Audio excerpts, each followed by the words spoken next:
dans le cadre du développement à l'allégation de la Société financière internationale ce matin.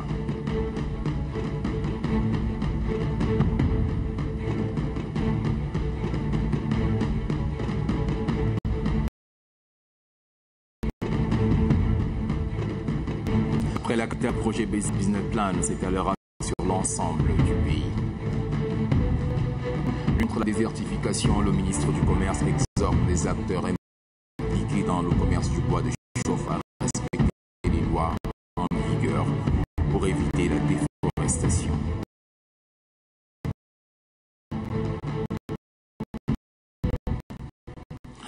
Bonsoir. L'éditorial de cette une 12 du baccalauréat tchadien. Un an après, il est toujours d'actualité. Les examens sont remplis. Makaïla. Mesdames, Messieurs, bonsoir. Déjà 60 000 candidats à l'appel l'année dernière pour l'examen de fin du cycle secondaire. Le bien nommé serait cet année au même rituel. Le taux de succès en 2011 était de 15%. On n'en sait rien du cru de cette époque. Quelques probables pistonnés réussiront à franchir le mur en béton, mais pour sûr aussi, beaucoup resteront sur les carreaux. Alors aujourd'hui, sans jouer au défaitisme, je m'intéresse au bataillon de récalés. De faire l'Autriche, il y en aura et bien beaucoup d'entre eux devraient probablement peser qu'ils n'ont pas simplement le prérequis. Beaucoup aussi ne devraient pas se présenter simplement parce qu'ils ne sont pas faits selon toute vraisemblance pour de longues études. Beaucoup enfin ne devraient pas se présenter parce qu'ils n'ont pas pour vocation de faire des études généralistes. D'où la fondation, c'était le mot du système socialiste, une conscience maladie que des à ce système dans sa forme actuelle, alors que le pays chez qui nous avions importé préconise dès la fin du premier cycle du secondaire une orientation pour les enfants, allez, on va dire, en difficulté ou ayant des performances faibles dans les lettres et les matières scientifiques vers un bac pro. Autant nous avons besoin de grands concepteurs,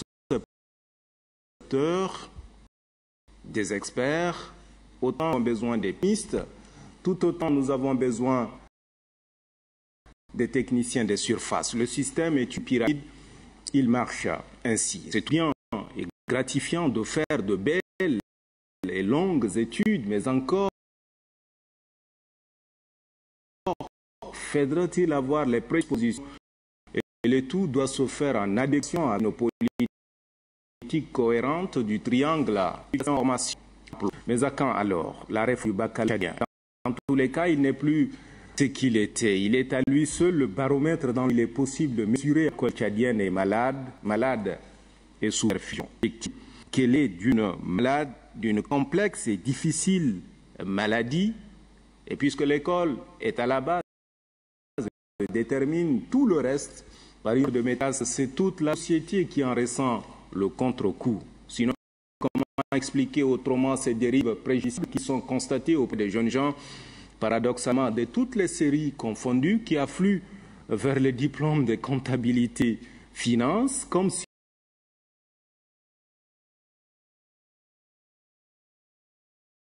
le bonheur ne se trouve que du côté des régies financières. C'est celle qui veut l'école tchadienne. L'école tchadienne doit être fille de son temps et marcher à son rythme, mais aussi au pas du monde qui nous entoure. Il n'y a possible si l'école réussit là-bas. C'est une question de survie. Le monde que nous vivons est un monde de compétition et seuls ceux qui sauront se rendre utiles par leur formation auront droit au chapitre. À la fin de cet éditorial, je suis partagé entre le sentiment de souhaiter bonne chance et celui de siffler la fin de la création fondamentalement désuet et potentiellement dangereux.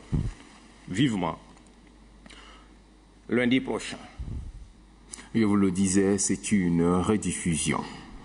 Le Conseil africain africain et malgache pour l'enseignement tient la 35e session de ces comités consultatifs interafricains depuis ce matin à N'Djamena. Une rencontre qui va permettre d'évaluer les enseignants-chercheurs qui ont soumis le dossier au CAMES. La cérémonie d'ouverture des travaux a été présidée par le Premier ministre chef gouvernement Dimrangar Dadnadi. Les précisions avec Santish Mantar Tomte. N'Djamena accueille pour quelques jours l'intelligentsia africaine. Environ 150 enseignants, chercheurs et une cinquantaine de recteurs d'universités d'Afrique et de Madagascar sont réunis dans la capitale tchadienne pour cette 35e session des comités consultatifs interafricains du CAMES. Une rencontre qui permettra aux participants d'évaluer les travaux et candidatures des enseignants-chercheurs africains. La cérémonie protocolaire a été marquée par une série d'allocutions qui ont chacune relevé l'importance de la recherche et du savoir pour le développement de l'Afrique. Or, comme l'a souligné le président du comité consultatif général du CAMES, le professeur Ahadi Nonou Kofi, les pays africains n'investiraient que 0,2 à 0,3% de leur budget dans la recherche universitaire. Pour le recteur de l'université de N'Djamena, les prix en général et le Tchad en particulier se doivent de mettre la recherche au premier plan. Ali Abderrahman Hagar souligne que l'investissement dans ce domaine est un crédit sûr. Le Conseil africain est malgache pour l'enseignement supérieur CAMES, en tant qu'action de coordination des systèmes de l'enseignement supérieur, contribue pour sa part à valoriser la recherche africaine à travers son activités. Et après 45 ans d'exercice, le secrétaire général indique qu'un stratégique quinquennal de développement a été élaboré et adopté. Avec ces 7 axes stratégiques, ce plan devrait permettre au CAMES d'être plus efficace et visible. Le professeur Bertrand Bati souligne que la mise en œuvre de ce plan quinquennal coûtera bagatelle de 16 milliards de francs CFA. Le CAMES entend donc organiser une table ronde de partenariat technique et financier en 2014 pour mobiliser ces fonds. Déjà, le gouvernement ne marchande pas son soutien. Le ministre de l'Enseignement, de la Recherche et de la Formation supérieure, Dr Adoum Goudia, a affirmé que le Tchad sera toujours aux côtés du CAMES.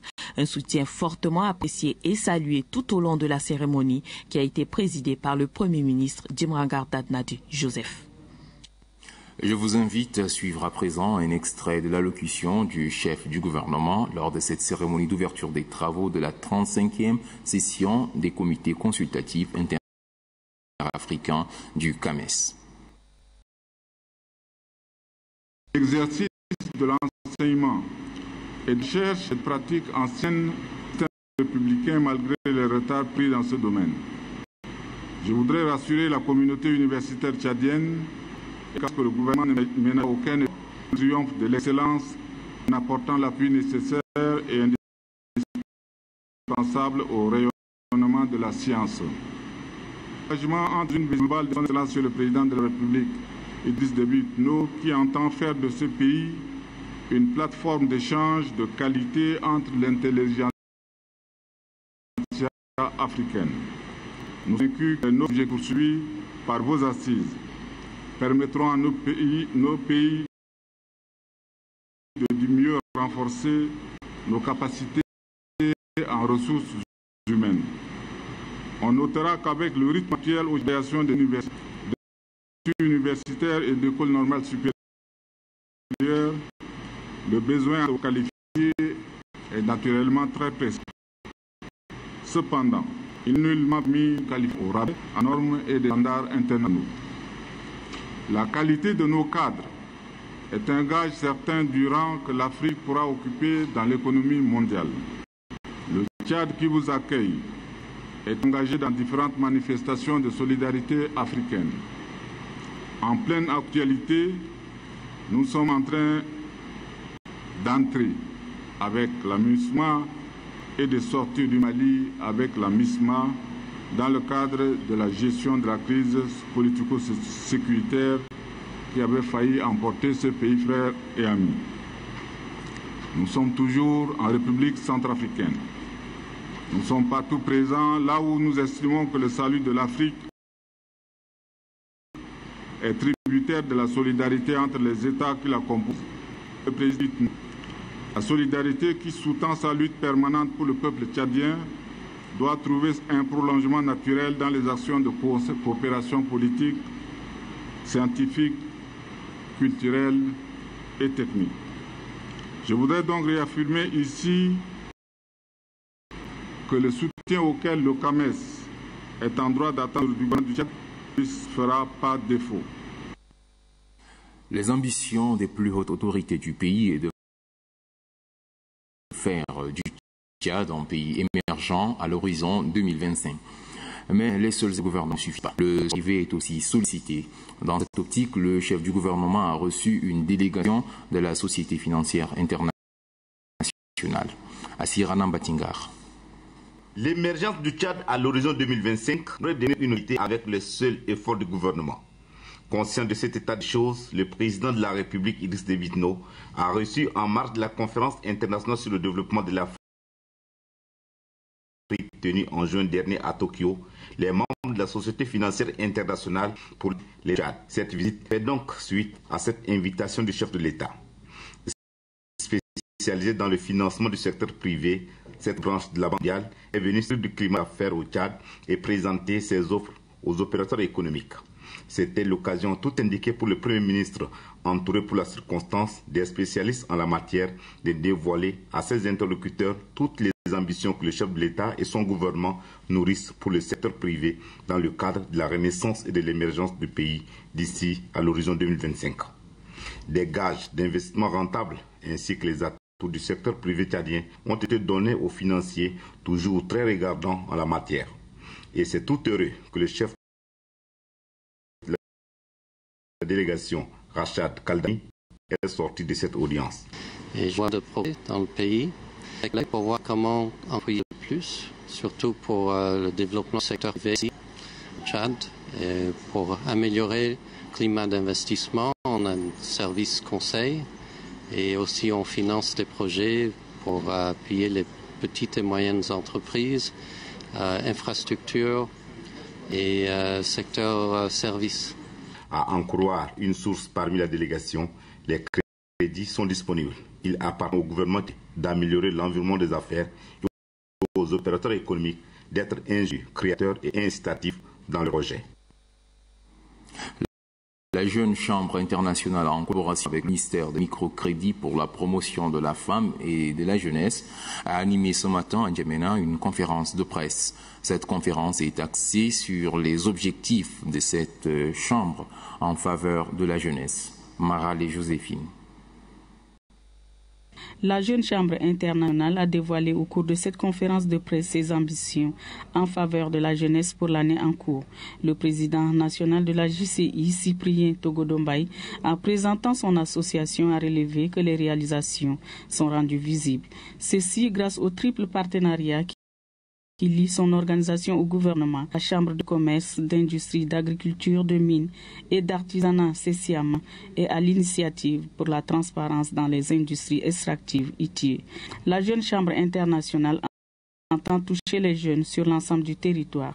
Le président national de l'ICI a souligné que le choix doit être basé sur la faisabilité du projet, sa viabilité et sa rentabilité. Le secrétaire général du ministère de microcrédit pour la promotion de la femme et de la jeunesse a apprécié les actions menées par la Jeune Chambre internationale visant à améliorer les conditions de vie des couches vulnérables. Sur les 121 candidats, il y a au moins 53% qui ont déjà commencé à mener des activités après l'élaboration de leur business plan. Je crois que c'est très intéressant dans ce sens que 53%, c'est à peu près plus de la moitié. C'est qu'il y a quand même, en matière d'emploi, nous avons quand même une cinquantaine de personnes qui ont trouvé à s'occuper. Et ça, je crois que c'est quelque chose de très important. D'autant plus que l'emploi est une question très préoccupante. Et si nous devons tout faire pour même créer un emploi, on ne va pas lésiner sur ça. Le président national de la Jeune Chambre internationale a rassuré que les projets qui seront retenus recevront l'appui de Best Business Plan dans le domaine de la formation, du financement et de l'accompagnement. Une rencontre de prise de contact entre le ministre du Commerce et de l'Industrie et le Conseil national du patronat tchadien a eu lieu ce matin dans les locaux du dit Conseil. Il a en fait été question pour le Conseil national du patronat d'informer le chef du département du commerce sur les difficultés qu'il rencontre. Ahmad Tiaye Abbas. La création d'un environnement d'affaires favorable aux opérateurs économiques nationaux et attractif pour les investisseurs étrangers, tel est le souhait du patronat et le sujet principal de cette rencontre. Pour rappel, le Conseil national du patronat tchadien a élaboré en 2012 un document de référence dénommé les livres blancs, lesquels comportent des suggestions de en vue d'améliorer les climats d'affaires au Tchad. Il s'agit donc à travers cette réunion de faire le point. Selon le président du Conseil national du patronat tchadien, son organisation joue un rôle important dans le monde des affaires. En accord avec l'administration et pour permettre à cette dernière de disposer des éléments concrets de mise en œuvre de ces recommandations, le CNPT, plusieurs mois durant, a soumis à l'appréciation de l'administration une annexe de mise en œuvre de son livre blanc. L'annexe intitulée « Suggestions de réformes pour améliorer le climat des affaires au Tchad et modifier favorablement la position du pays dans les classements internationaux ». Après avoir dressé le tableau des réalisations du gouvernement tchadien dans le secteur de l'économie, le ministre du Commerce invite les investisseurs étrangers à venir au Tchad. Il y a une charte d'investissement qui donne des frais aux opérateurs qui sont et qui cherchent à venir s'installer au Tchad. Nous sommes régulièrement au niveau du gouvernement des conventions d'établissement pour permettre à des opérateurs économiques chaque fois de venir au Tchad. Juste après la cérémonie officielle, une rencontre à huis clos a permis aux opérateurs économiques de poser au ministre du Commerce et de l'Industrie plusieurs problèmes rencontrés par leurs entreprises. Une réunion de concertation donc avec les commerçants grossistes transporteurs de bois a lieu dans la 15 des ménages utilisent le bois comme source d'énergie, une consommation qui contribue fortement à la détérioration de l'environnement. Noubadoumbaï Talomadi.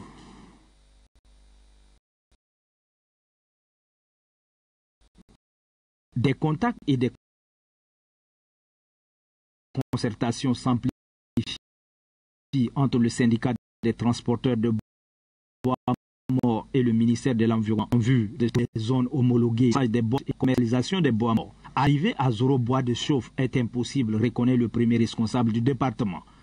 Toutefois, les dérives dans l'exercice des commerçants grossistes transporteurs de bois constatées méritent une attention particulière. L'obligation des commerçants transporteurs d'être légalement enregistrés et immatriculés dans un registre de commerce et s'acquitter de toutes les taxes obligables. L'obligation de terminer tous les véhicules et autres engins de transport par une couleur spéciale. L'obligation de besoin que dans les zones colorées et des marques particulières sous l'encadrement des services techniques et de lutte contre la désertification et la sécurité de la brigade de l'environnement. Le ministre Mahamat Issa Alikimi souligne que certains exploitants de bois provoquent subtilement et faussement la mort des arbres vivants pour les transporter en bois mort. D'autres foulent aux prescripteurs et livrent à des systèmes de bois morts, dénuyant les sols et ne laissant aucune chance de survie et de développement de forêts, a indiqué le ministre de l'Environnement.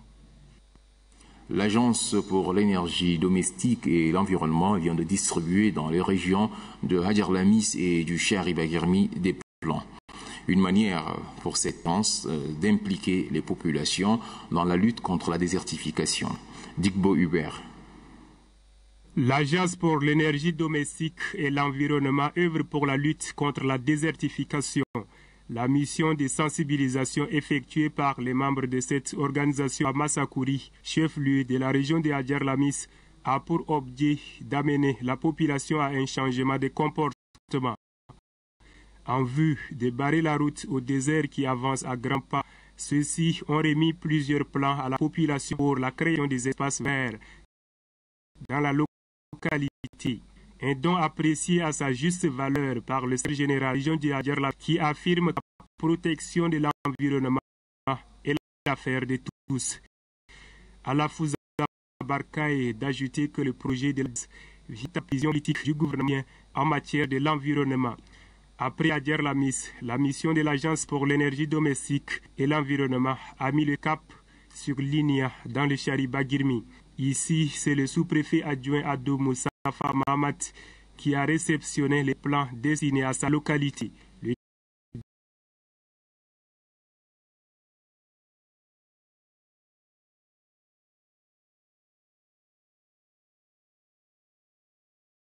directeur général de l'AED situe les objectifs de son institut. Sur le plan du monde rural en général et en particulier sur la régénération des arbres. L'Agence pour l'énergie domestique et l'environnement vient en appui au ministère des tutelles dans le cadre de la lutte contre la désertification et entend poursuivre cette activité dans d'autres localités du pays. La région du Salamat a un nouveau gouverneur. Le général Alain Mbayomdenadu Dionadi a été installé le dimanche dernier dans ses nouvelles fonctions par le secrétaire d'État à l'intérieur et à la sécurité publique, Mahamat Adi Ngoa. La cérémonie d'installation du nouveau gouverneur s'est déroulée à la place publique d'Amtiman. Digbo Hubert. Mahadi Baïdam, qui irait jusqu'Erim à la tête du Salamat, passe ici le bâton de commandement au nouveau gouverneur Alain Mbayomdenadu Dionadi. En cédant les commandes de cette circonscription, il a souligné plusieurs actions et initiatives ont été menées pour le développement du Salamat. En dépit de ces efforts consentis, beaucoup de défis restent à relever. Des défis auxquels il invite son successeur à s'y mettre pour le bien-être de toute la population. Un message relayé par le secrétaire d'État à l'intérieur et à la sécurité publique qui met l'accent sur la fonction d'un homme de terrain. Les fonctions de gouverneur sont des fonctions d'État, car pour représenter le chef de l'État lui-même, l'ensemble du gouvernement, puis spécifiquement chaque ministère dans son domaine, vos fonctions sont aujourd'hui semblables à celles d'un ambassadeur qui doit chaque jour soigner et préserver les intérêts de son pays avec dignité, responsabilité et probité. Le nouveau gouverneur qui vient d'être installé appelle à une franche collaboration de tous dans le respect de l'autorité de l'État. D'ores et déjà, nous avons comme objectif principal le développement intégral de la région dans un environnement sécurisé. Et pour atteindre ce but, nous avons besoin du concours de chacun de vous. Aussi, notre plan d'action sera axé sur le respect de l'autorité de l'État, le respect de la hiérarchie et la rigueur dans le travail bien fait. Le général Alain Mbayomdenadu Dionadi entend prioriser la sécurité, l'agriculture, l'élevage et le tourisme, des secteurs clés pour le développement. Le Parti démocrate et socialiste PDS a tenu un meeting le week-end dernier à Gounugaya dans le département de la Kabia, région du Mayo-Kébi-Est. Pour le président national du PDS, Dividi Boukar Dibeng, d'appeler les militants et sympathisants de son parti à une permanente mobilisation. Katnouba Théophile.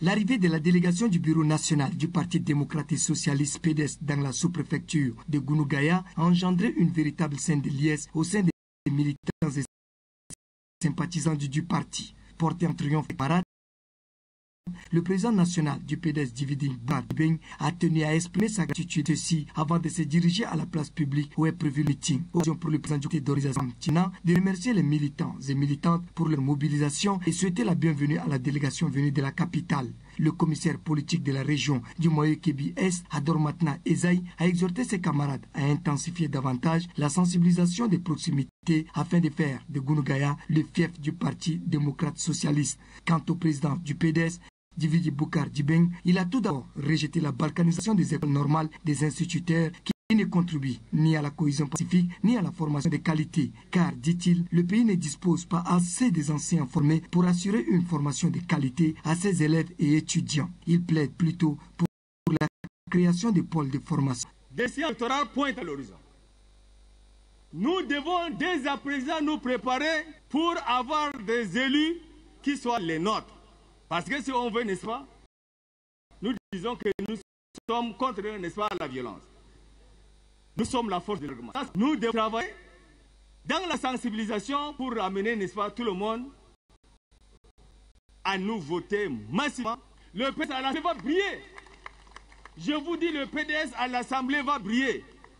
Cette rencontre en public avec les militants et sympathisants a été une opportunité pour le Bureau national du démocrate et socialiste de présenter des commissaires politiques départementaux et sous-préfectorales.